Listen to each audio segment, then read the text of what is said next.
Bismillahirrahmanirrahim. Assalamu alaikum wa rahmatullahi wa barakatuh. Wa alaykum salam wa rahmatullahi wa barakatuh.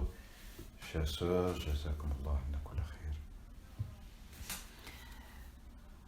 Depuis longtemps, nous avons cette question qui revient régulièrement de la part de nos frères et de nos sœurs, à savoir cette apparition qui se présente à l'homme au moment de mourir, à l'article de la mort. Voilà. La plupart des savants, en tout cas des savants d'aujourd'hui, nous démontrent par des hadiths, des versets, etc., que les croyants, les musulmans qui décèdent avec un sourire ou avec avec une expression faciale s'apparentant à de la joie ou à de la réussite ou à de la victoire,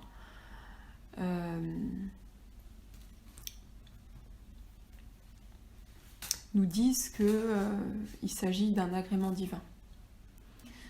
Est-ce que c'est le cas? Et si oui ou non, quels en seraient les arguments?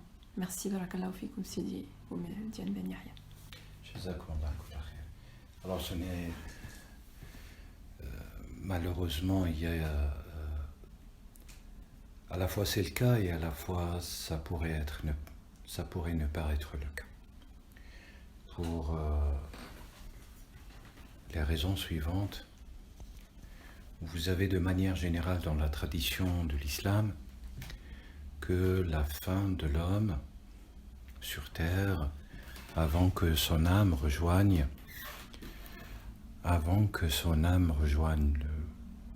l'au-delà et qu'elle revienne vers le Seigneur suprême, le Dieu unique, Allah Azza wa Jalla wa Ta'ala. Cette tradition qui nous dit s'il y a un sourire, beau visage, etc., que c'est une indication extérieure, visible pour le reste des vivants qui sont autour de lui, comme garantie qu'il aille au paradis ou qu'il est agréé par Dieu. J'ai envie de vous répondre que c'est trop facile. Même si ça peut être considéré comme un signe positif, un bon présage pour le défunt. Tout d'abord, le décret de la mort dépend de Dieu. Alors en parallèle, ou peut-être en face, que dit-on de ceux qui meurent dans des accidents de route? Que dit-on de ceux qui meurent à cause de la pandémie, le Covid-19? Que dit-on de ceux qui meurent injustement assassinés par des criminels? Le fait qu'ils soient assassinés par un criminel serait-il la garantie toute ou l'explication toute extérieure, traditionnelle, que la mauvaise fin conduirait le défunt, la victime, à l'enfer? Serait-elle un signe du non-agrément, du désagrément divin? Tout cela ne tient sur rien. Alors que nous avons des traditions de Rasulullah sallallahu alayhi wa sallam que les personnes qui sont criminellement assassinées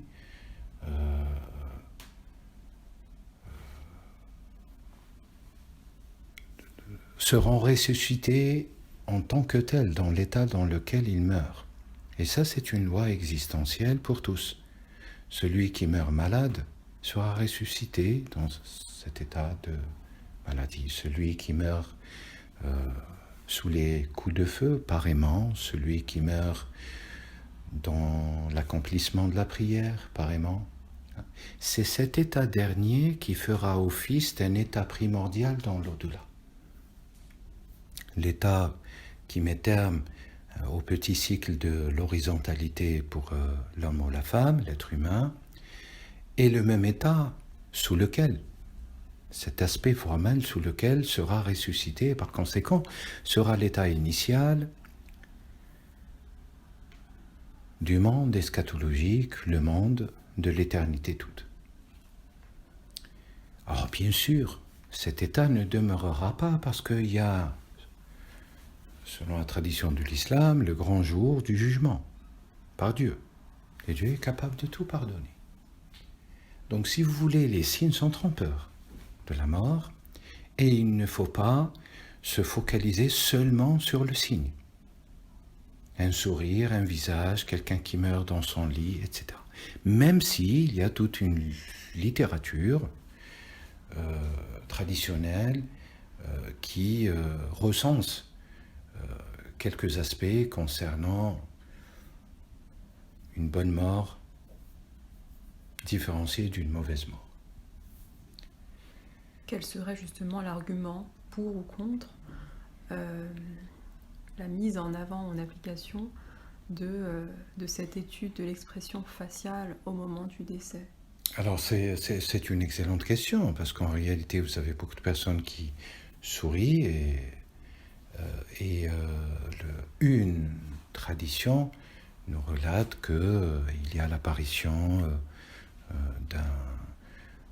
du prophète alayhi salam, ou d'un des prophètes, ou d'un compagnon, ou d'un proche bien-aimé, qui au moment de l'accomplissement des derniers méandres de la mort, les phases comatiques, le mort sera rendu visite, selon la tradition, par une personne pieuse, probante, qu'il aimait, et qui le rassure, et qui lui annonce sa bonne place dans l'au-delà. Alors même si cette tradition est véridique, elle est attestée et soutenue, elle est temporaire. Car il se peut que le jour du jugement, Dieu en décide autrement. Pour une raison éternellement simple. Dieu peut pardonner à celui ou à celle qui veut, le jour du jugement, et Dieu peut châtier à celui ou celle qui veut aussi.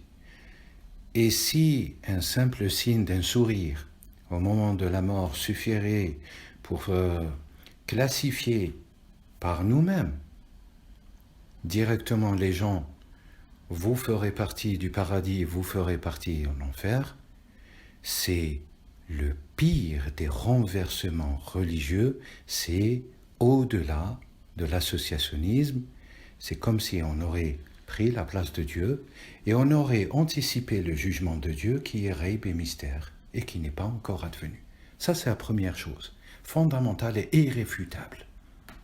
Car cela, ça touche à la doctrine même de la religion et de la révélation universelle de l'islam, qui corrobore d'ailleurs d'autres révélations précédentes, juives, chrétiennes et tant d'autres. Rappelez-vous qu'il y a 124 000 prophètes, 300 et quelques dizaines messagers. Paix intégrale sur eux. Et prières connectives et paix intégrale sur Muhammad, Rasulullah alayhi salatu wa salam.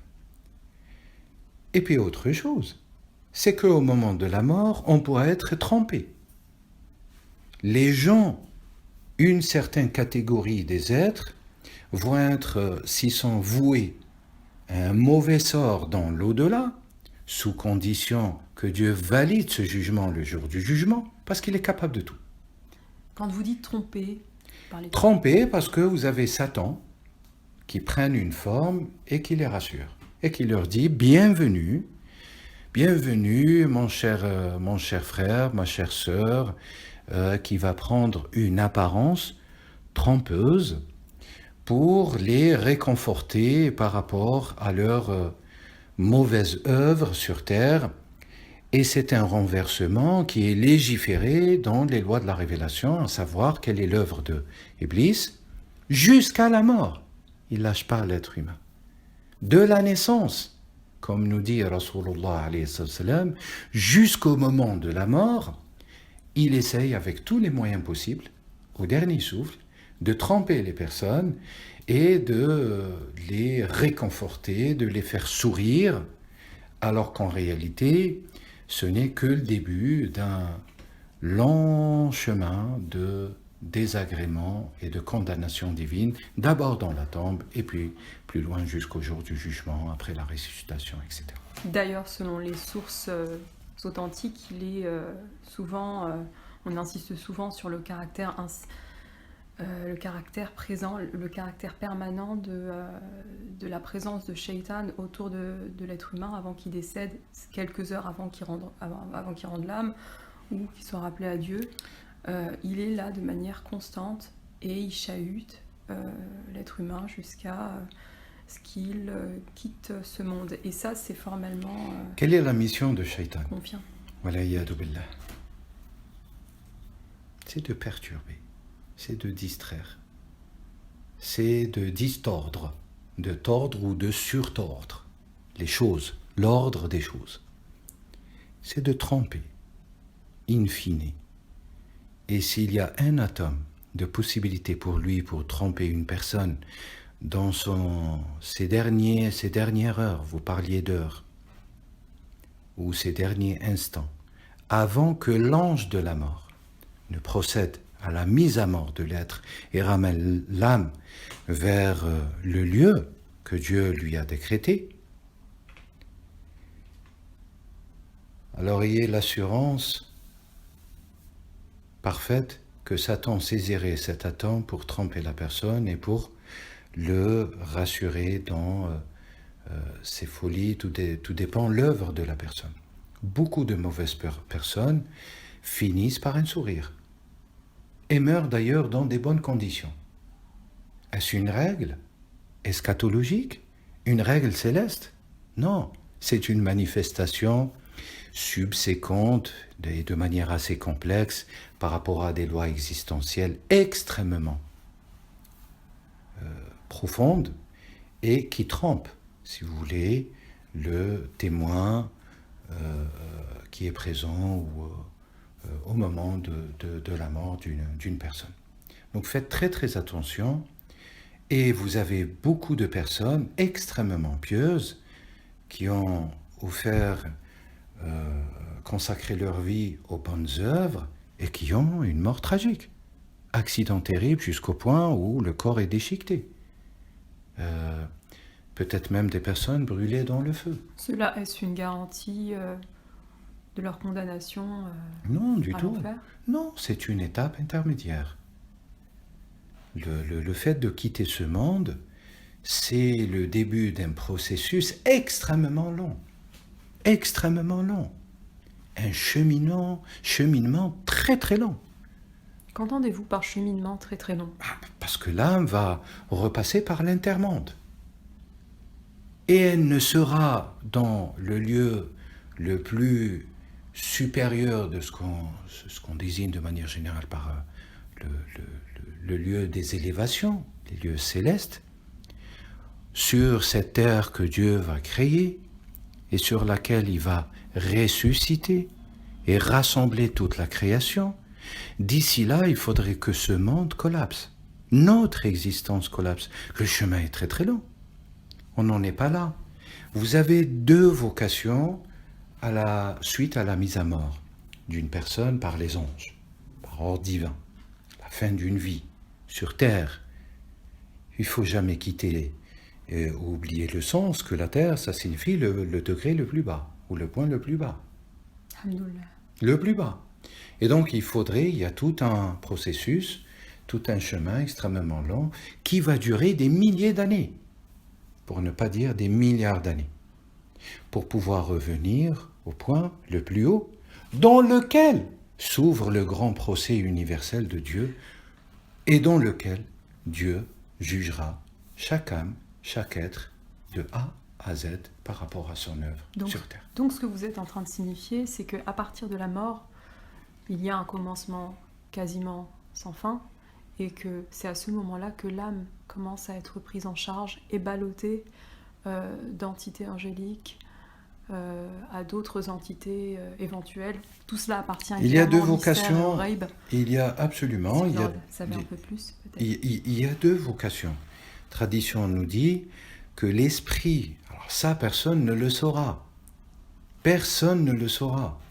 L'esprit de celui qui a consacré une bonne œuvre sur terre sera envoyé dans un lieu qui porte le titre ou le nom de Illiyin, le lieu pluriel, multiforme,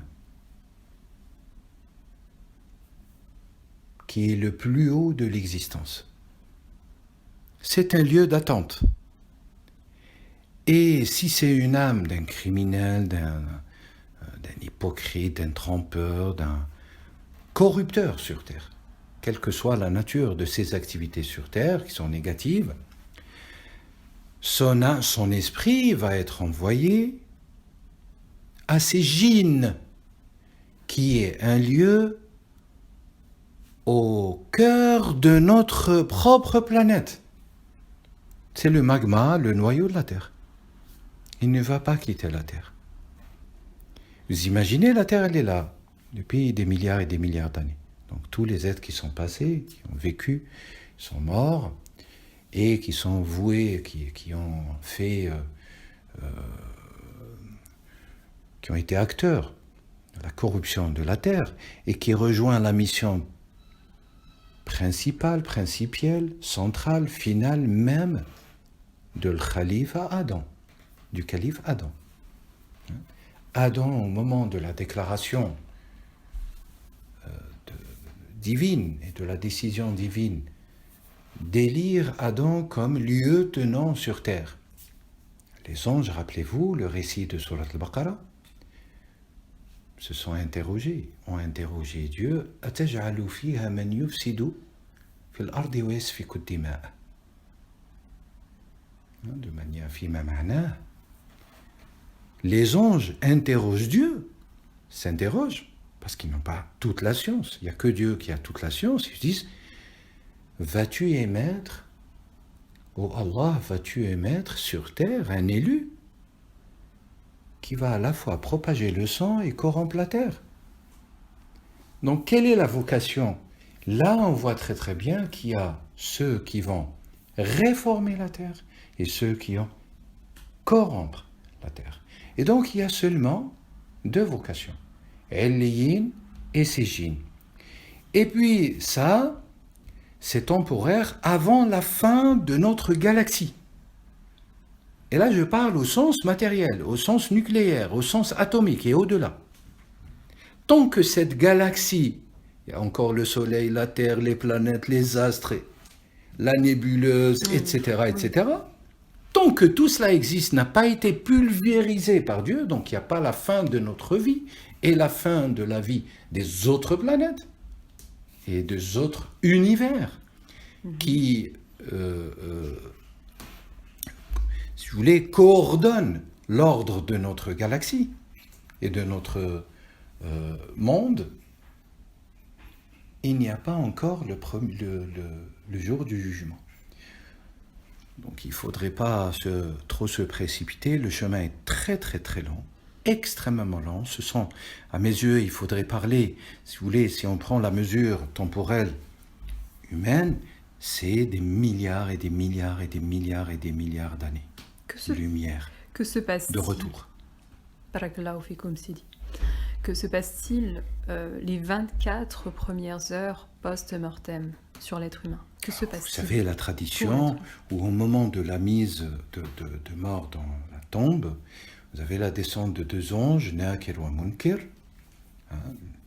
qui viennent de la racine Nakara, dénigreurs. Et leur entité, c'est une dénigration. Ils ne s'influencent pas. On ne peut pas les influencer. Et qui vont accomplir la volonté de poser, selon la tradition de Rasulullah alayhi salam, 3 grandes questions. Man huwa rabbuka?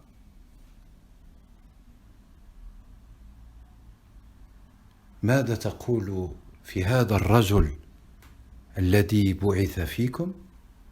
Et la troisième question, ma huwa dinuka? Ou dinuki, si c'est une femme. Donc, qui est ton Seigneur? Que dis-tu à propos de cet homme qui a été envoyé parmi vous, la communauté des êtres humains? La troisième question, quelle est votre religion, au sens de la synthèse? Que se passe-t-il avant l'enterrement de l'être humain? Entre le dernier souffle et l'enterrement de l'être humain. Que se passe-t-il pour lui? Si vous voulez, l'âme, elle est encore là. Elle n'est plus dans le corps. L'âme, elle n'est plus dans le corps, mais elle est encore là. Et à mes yeux, vont pousser à parler de métaphysique, de la mort, ou du processus de la mort. Déjà, la mort, c'est, selon une tradition, une affaire à minima de 3 heures. Alors, vous avez des gens qui meurent d'un seul coup. Mais le processus de la mort, l'ange de la mort est présent déjà 3 heures avant la mise à mort. Quelqu'un qui meurt d'une crise cardiaque, qui va prendre quelques secondes, à titre d'exemple. Un arrêt cardiaque, voilà. Pour dire les choses beaucoup plus proprement, un arrêt cardiaque va prendre, disons, je ne sais pas, 50 secondes. L'ange de la mort est présent déjà 3 heures avant. Pourquoi? Parce que l'âme est prise des orteils et elle est tirée jusqu'au genou. Et puis, le mourant se repose. Si vous voulez, et puis l'ange de la mort, avec les assistants anges aussi de la mort, qui sont au nombre de 40. 40 anges vont s'occuper, si vous voulez, du cas d'un mort. Sous, bien sûr, la régence de l'ange de la mort. Ils vont tirer cette âme des genoux jusqu'au nombril et ils vont le laisser reposer 1 heure. Ça fait 2 heures. Et puis, ils vont tirer cette âme jusqu'à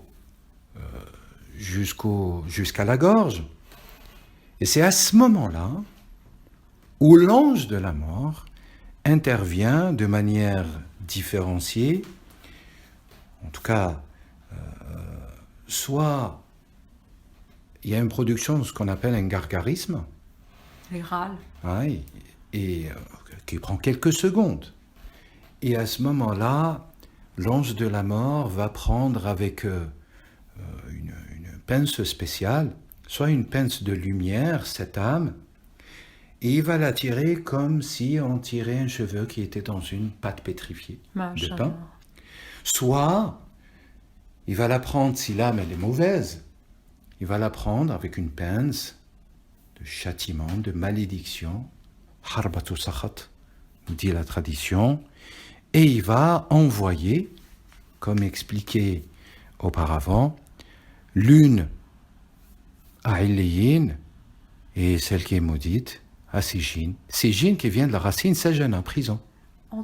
Et la prison, elle est au noyau de la terre. Barakallahu fikum, Sidi.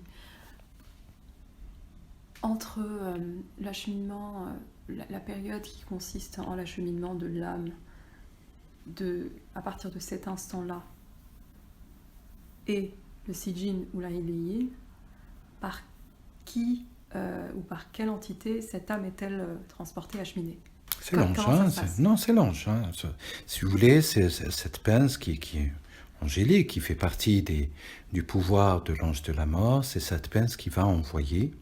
Et vous avez des anges, tout le reste de l'équipe des anges qui s'occupe du mourant, de celui qui est mis à mort, mis à fin, si vous voulez. Ils vont accompagner les uns ou les autres.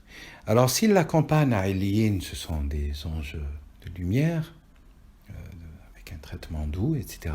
Et si sont ceux de Sijin, ils seront durs. Déjà, le châtiment, si vous voulez, une forme initiale dans l'intermonde comme on ose, parce qu'à la mort, on est rentré dans le monde intermédiaire, qui est supérieur au monde de l'Adonia, qui est le monde élémentaire, si vous voulez, dans le témoignage. D'un point de vue du témoignage. Masha'Allah, du jugement dernier en l'occurrence. Voilà.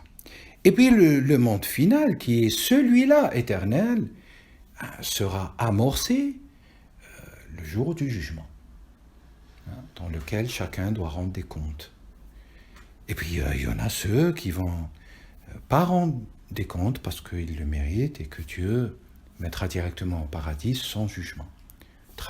Quelques traditions soutiennent aussi l'esther des traditions de l'islam dans ce sens-là. Voilà. Alors, que se passe réellement dans la tombe ? Dans la tombe, l'âme revient dans le corps. Et après là, être passé par le sijin de manière temporaire et très brève. Ah non. Donc, si vous voulez, dans la tombe, c'est une rencontre obligatoire. On est dans la sphère de l'isma. Alors, et entre la mort et entre le lavage, le rite et l'enterrement, la personne, vous pouvez l'appeler conscience, âme, ou voilà, de la personne, celle qui a animé ce corps, voit tout ce qui se passe et entend tout ce qui se fait. Et elle entend, elle voit les proches pleurer, crier.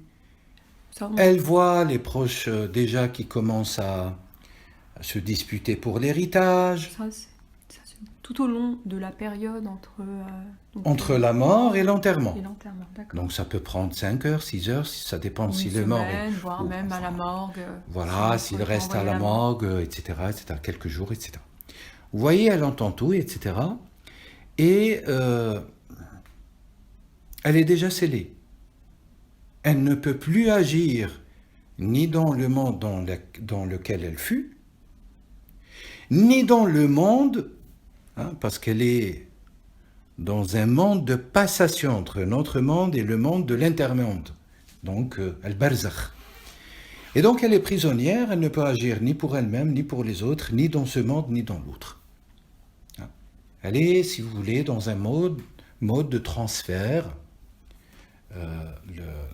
de transfert d'une dimension à une autre. Au moment de l'enterrement, la conscience revient au défunt, sous la terre. Et 2 anges apparaissent, Nakir wa Munkar alayhim salam, et vont poser les 3 grandes questions que j'ai citées auparavant.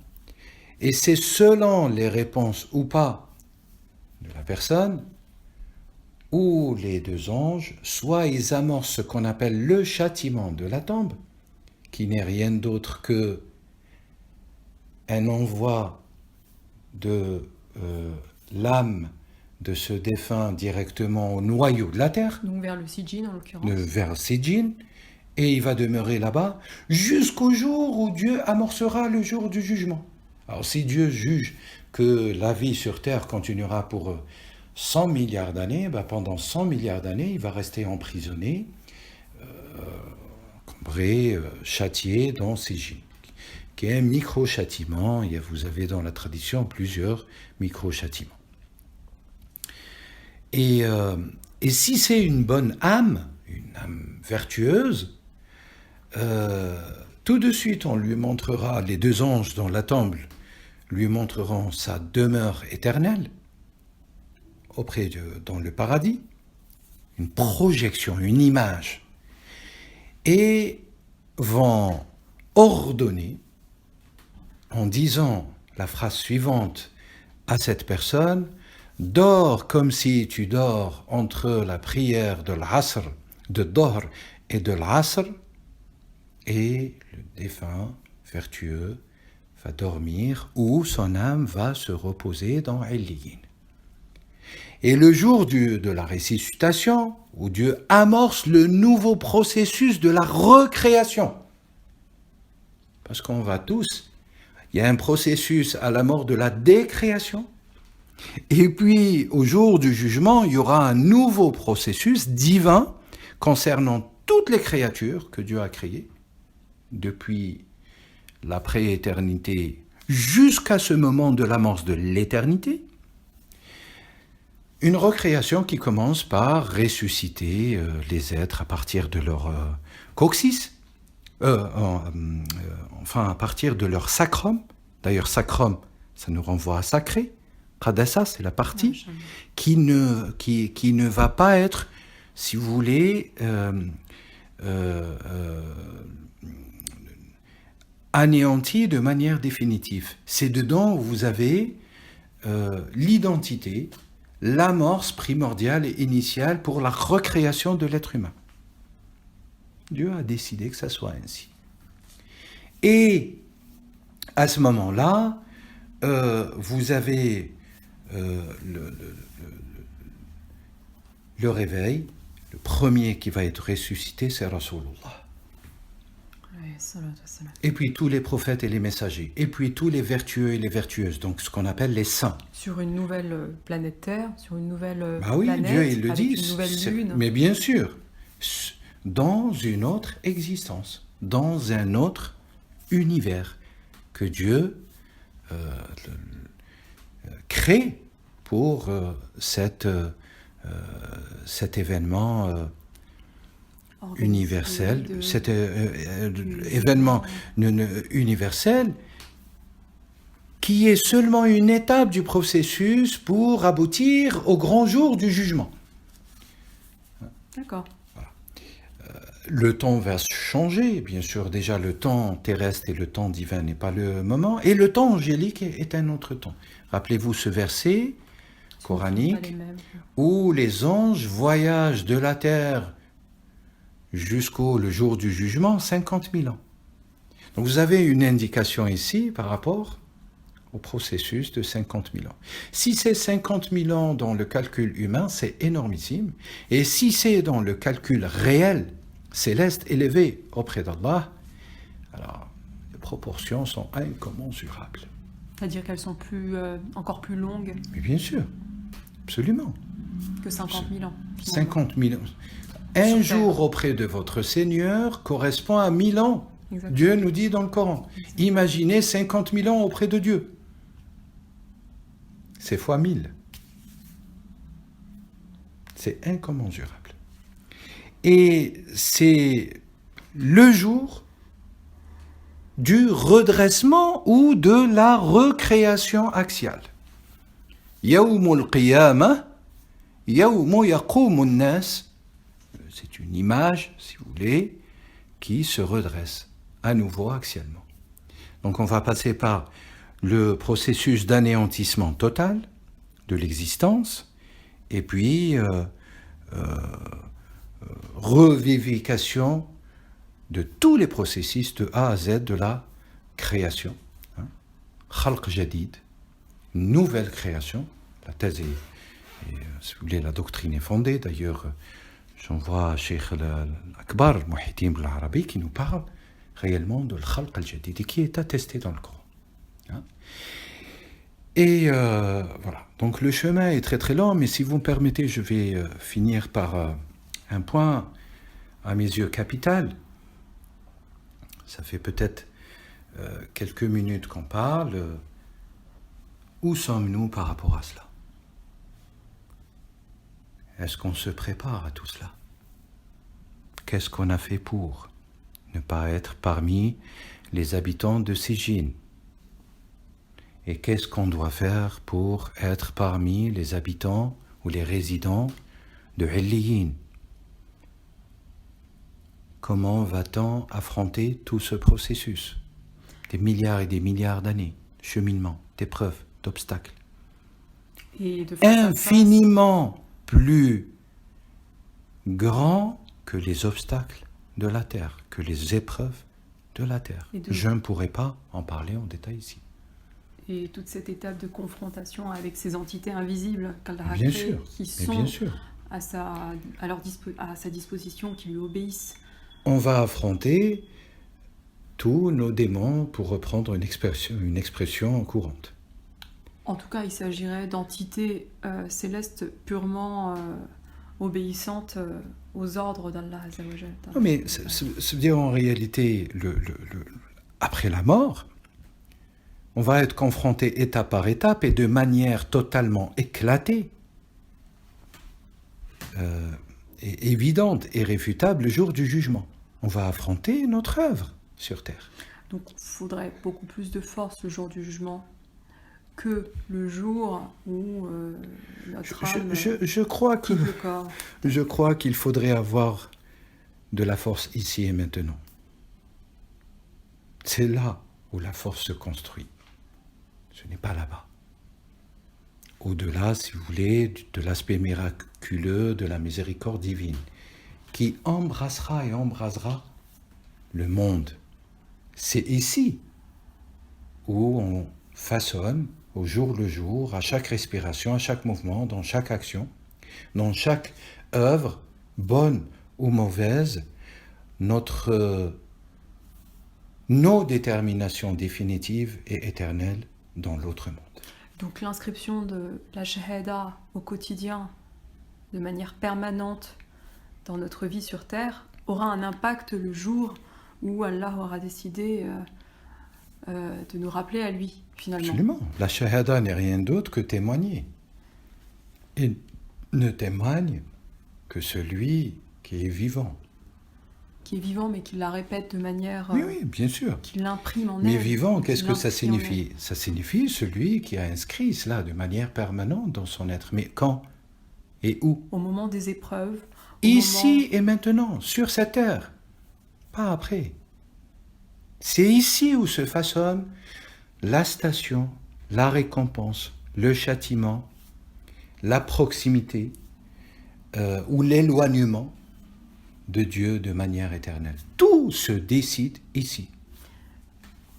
L'acte de la shahada, au moins une fois dans sa vie, au moment de la mort, suffirait, selon une tradition du prophète, et ça c'est un aspect, merci d'avoir mis le point sur cette tradition et enseignement, loi prophétique de Rasulullah, alayhi salam Muhammad ibn Abdillah.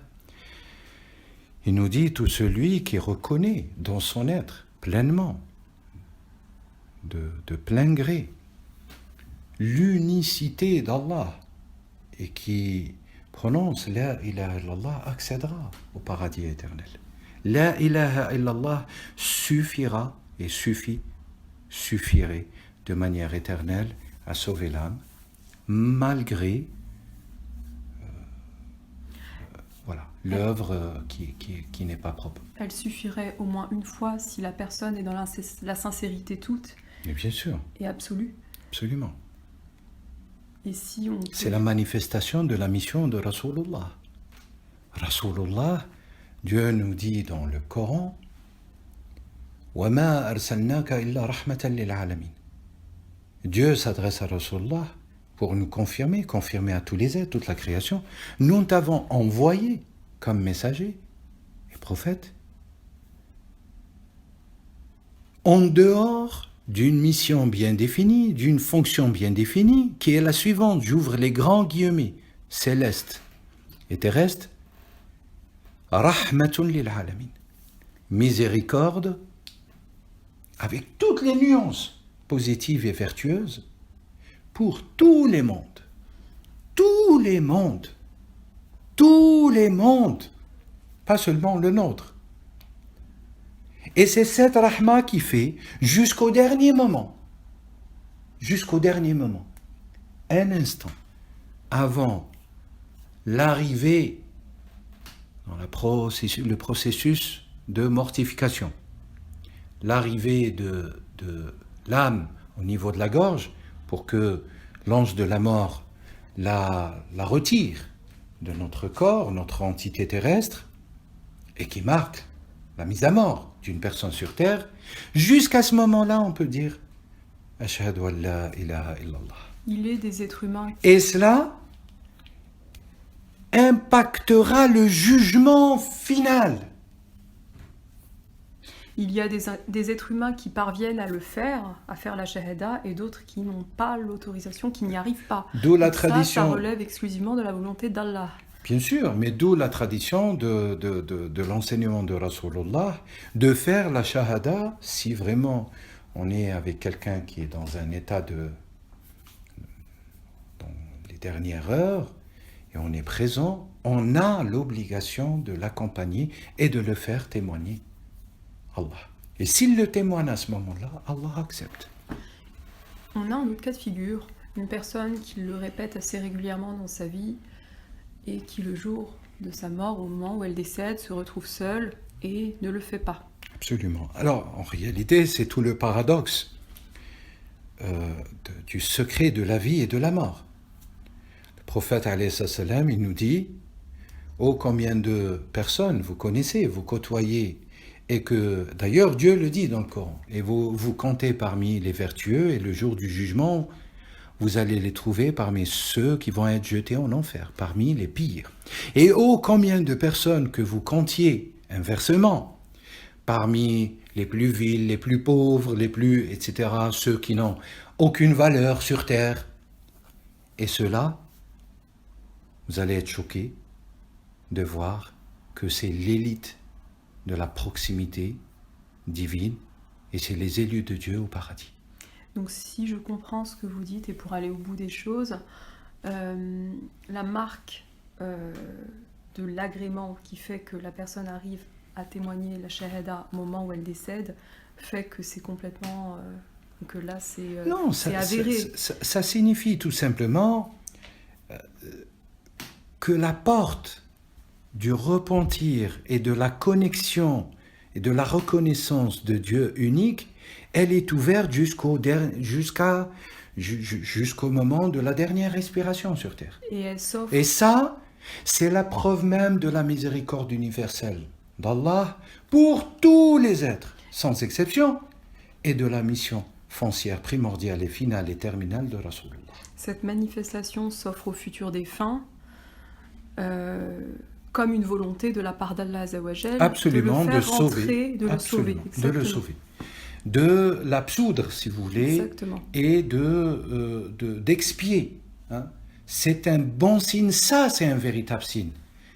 Ça c'est un signe incontestable que la personne probablement aura l'agrément de Dieu, parce qu'on ne saura si une personne aura l'agrément que le jour du jugement. Et le Coran, les 6236 signes coraniques, de manière globale, et des centaines et des centaines de signes coraniques, étayent dans le langage universel à tous les êtres que Dieu a créés, par cette révélation universelle, étayent l'idée même que ici c'est le moment d'agir, et le jour du jugement c'est le moment d'avoir les récompenses selon notre œuvre. Et cette manifestation de l'apparition de cette apparition de la ilaha illallah au futur défunt va prouver justement qu'il est fait pour qu'il est justement appelé à être sauvé par Allah. C'est une parole. Mais si c'est l'inverse, et qu'en l'occurrence la personne qui a fait tout au long de sa vie... C'est un signe, j'avais donné l'exemple de ceux qu'on croyait, qui faisaient la prière, qui faisaient le pèlerinage, qui faisaient... si vous voulez, de manière générale, qui appliquait les fondements de l'islam, qui faisait le jeûne, qui donnait l'aumône, etc., et qu'en réalité vont être inversement auprès de Dieu, leur action, leur œuvre ne sont pas acceptées. Alors pour diverses raisons, je ne vais pas m'y attarder ici, vous m'excuserez pourquoi, tout simplement, mais je donne un exemple. Quand il y a de l'ostentation dans les actions, Dieu n'accepte pas. Donc on peut être dans l'ostentation toute une vie. Je cours au premier rang pour accomplir la prière. Je dis la ilaha illallah dans toutes circonstances, alors que j'ai un cœur qui est mauvais, qui est noir. Ça ne sert à rien. Je pratique la prière mécanique. L'habit vestimentaire, enfin toutes les apparences trompeuses. Les actions sont trompeuses. Donc c'est pour ça qu'il faut être extrêmement prudent et qu'on n'a pas le droit de juger de par l'aspect extérieur. C'est une problématique, peut-être, j'en parlerai si jamais l'occasion se présente à nouveau pour moi, je ne le sais pas, problématique des écoles juridiques, principalement qui sont basés sur un droit musulman basé sur l'aspect extérieur. Alors que c'est condamnable. Il y a l'aspect intérieur et l'aspect extérieur. Et peut-être même qui enverrait un signe ou un signal par rapport à la mission de l'imam al-Mahdi, qui une de ses fonctions est de mettre à plat toutes les écoles juridiques, toutes les doctrines, toutes les constructions de la pensée humaine, pour revenir à Din al-Qayyim, la religion primordiale. Pour en revenir à ce que vous disiez au sujet des actions et de leur influence sur le fait d'arriver à prononcer la shahada pour les derniers instants de la vie terrestre, il s'agirait en fait d'illustrer une balance invisible tout en posant les actes négatifs et positifs, en établissant leur équilibre, voir exactement quelle phase prédomine, c'est la phase positive ou négative, pour donner beaucoup plus peut-être pour donner justement la parole et la raison à justement cette manifestation et cette apparition de la shahada qui a été voulue par Allah Azzawajal au moment de cette mort. Le prophète, alayhi salam, vous avez raison d'y insister sur cet élément existentiel fondamental, la formule de la shahada.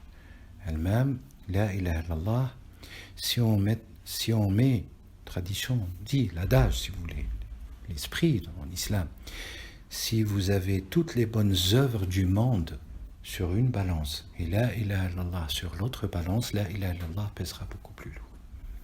C'est pour ça que la ilaha illallah est à la fois le point de départ et à la fois le point d'arrivée. C'est celle qui va sceller notre union avec Dieu. Vous aviez évoqué la question des actes par hypocrisie ou par ostentation. Si les hypocrites sont promis à l'enfer. Si les actes sont considérés par Allah et sur la balance comme étant des actes louables, ils encourageront beaucoup plus la shahada, l'apparition de la shahada au moment de leur décès que dans le cas inverse. Absolument. Si vous voulez, la foi, c'est un processus aussi... de miséricorde, évidemment. De miséricorde. Mais le cheminement dans la foi, il est jonché, si vous voulez, de mystère et de certitude. Parce qu'on ne sait pas. Justement. Et le fait de ne pas savoir doit créer en nous, mais là on pourra en parler, peut-être en d'autres occasions, ce désir, cette flamme intérieure de notre être à cheminer, mais surtout d'avoir une méthode. Il n'y a pas d'hasard. Vous regardez le monde, comment il tourne. Pas le monde humain. Le monde extra-humain. Le macrocosme. Il tourne avec une perfection réglée à l'aiguille la plus infime qui puisse exister dans l'existence. La physique, il n'y a pas, et le macrocosme. En réalité, est un signe manifeste universel. Il fait partie de Ayatullah, le jour et la nuit, le soleil, la lune, les 7 cieux, les 7 terres, les secrets de la création de l'être, les secrets de la création des autres espèces, la terre elle-même, sa création, sa genèse, le processus de la régence angélique dans notre monde, le monde des anges, les projections des finalités suprêmes de la sagesse des prophètes. Pourquoi ici et maintenant? Pourquoi à l'époque de Luqman, il y avait telle manifestation? Pourquoi à l'époque de Daoud, il y avait telle autre Barakallahu manifestation. fikoum. Pourquoi à l'époque de Sayyiduna Adam et pourquoi à l'époque, enfin, j'en passe. Pour les questions qui m'ont été justement révélées par la plupart des frères et sœurs, c'est parce qu'on a cette pensée salafiste et wahhabite qui est formelle et qui nous indique bien que les personnes qui n'auront probablement jamais connu l'islam et qui auront probablement fait que du bien sur cette terre sont vouées à la gaine parce que le la ilaha illallah, potentiellement, mécaniquement et physiquement, n'aura pas été peut-être articulé, n'aura pas été... c'est n'aura une... pas été dit. c'est une... Je vous remercie aussi pour... permettez aussi d'apporter ce point d'achoppement. Aujourd'hui, dans le comportement des musulmans, voire même dans l'histoire des croyants, voire même dans l'histoire humaine de manière générale, et notamment concernant l'idéologie ou la doctrine, ou les enseignements sous couvert de l'adjectivation, la qualification, la nomination, l'attribution salafite, salafisme, qui vient de la racine salafa. Si le salafisme est un religionnisme, une injonction à toutes les consciences à suivre ou à pratiquer de l'extérieur et par les lois de l'extérieur pour des finalités d'un jugement extérieur, cela est condamnable dans la révélation et dans les enseignements du prophète Mohammed alayhi salam. Et je ne m'attarderai pas là-dessus, et c'est ça qui produit les monstruosités dans notre monde actuel, ici et maintenant. Si le salafisme, étymologiquement parlant, et là on revient à la racine, et aux connaissances qui sous-tendent cette racine, salafa, et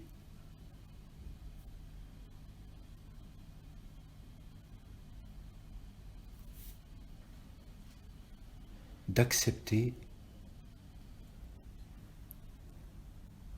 la révélation universelle d'Allah telle qu'elle,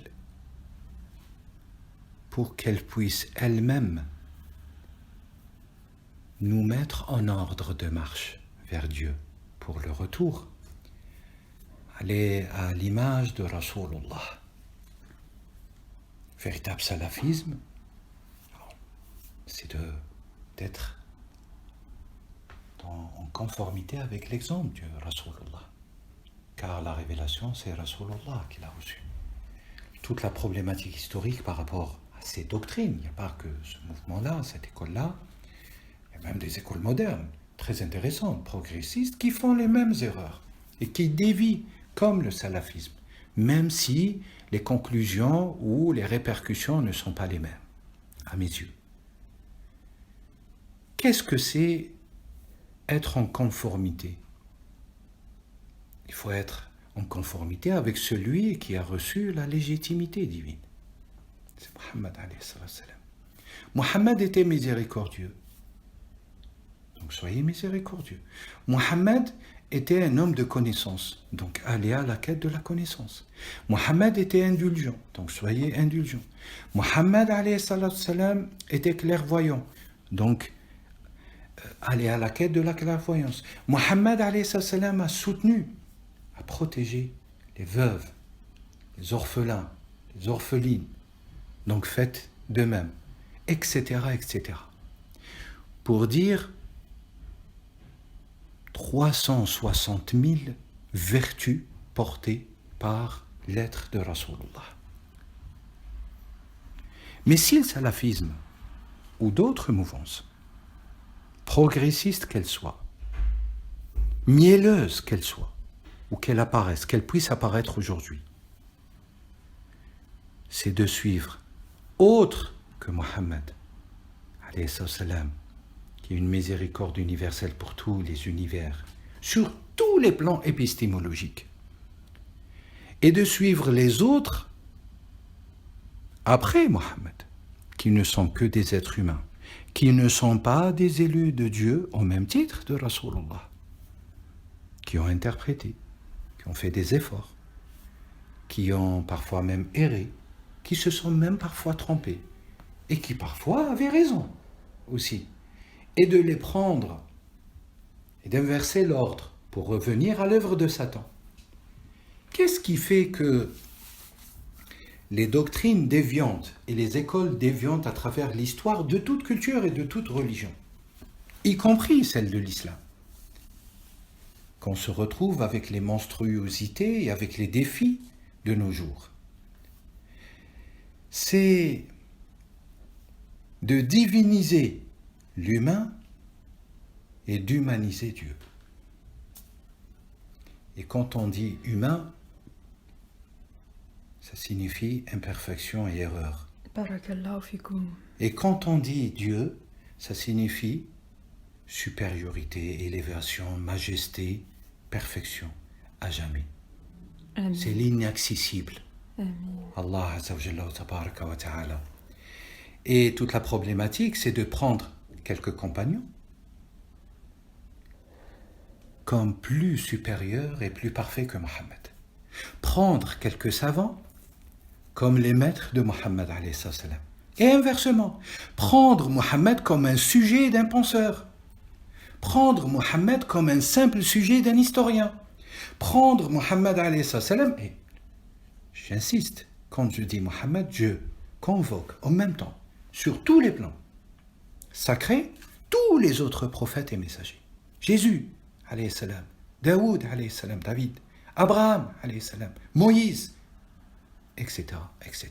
Les 124 000 prophètes et les 300 et quelques dizaines messagers envoyés de Dieu pour toutes les générations d'êtres humains, fils et descendants d'Adam. Barakallahu fikum. Pour conclure, je vous invite à nous donner un ou plusieurs conseils qui pourraient aider, accompagner et initier à la réalisation de la ilaha illallah et à sa facilitation au moment où la mort se présentera à chacun d'entre nous. Inch'Allah. C'est une sacrée tâche et responsabilité de donner un conseil de nos jours.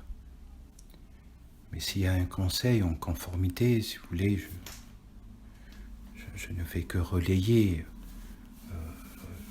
en somme une partie des enseignements de Rasulullah et de tous les prophètes et les messagers, et surtout les enseignements d'injonction divine à tous les êtres. La réalisation de la ilaha illallah, c'est d'œuvrer par lui et pour lui, sans attendre de récompense, sans attendre de glorification, sans attendre de titre, sans tomber dans les bassesses de la terre, des connivences et des conflits d'intérêts. C'est d'œuvrer dans le bien et toujours dans le bien pour l'ensemble de la création. De manière générale, je dis la création, la terre, les animaux, les minéraux, les végétaux, toutes les entités, les êtres humains, et de manière spécifique, de veiller et d'œuvrer dans le tout bien pour ceux qui sont dans le mérite. Au nom d'Allah, au nom de son unicité, et pour lui et par lui. Pour lui et par lui, le monde est voué à retourner à lui. L'existence est vouée à retourner à lui. Nous venons, de par sa volonté, sa puissance et sa grâce, sa décision. Cette condition est irrévocable. Je souligne. Absolument. Barakallahu fikoum Sidi. وفيكم بارك الله وفي كل أمة رسول الله وهدانا وهذا الله خلقه أجمعين إن الله على كل شيء قدير. آمين. السلام عليكم ورحمة الله وبركاته. وعليكم السلام.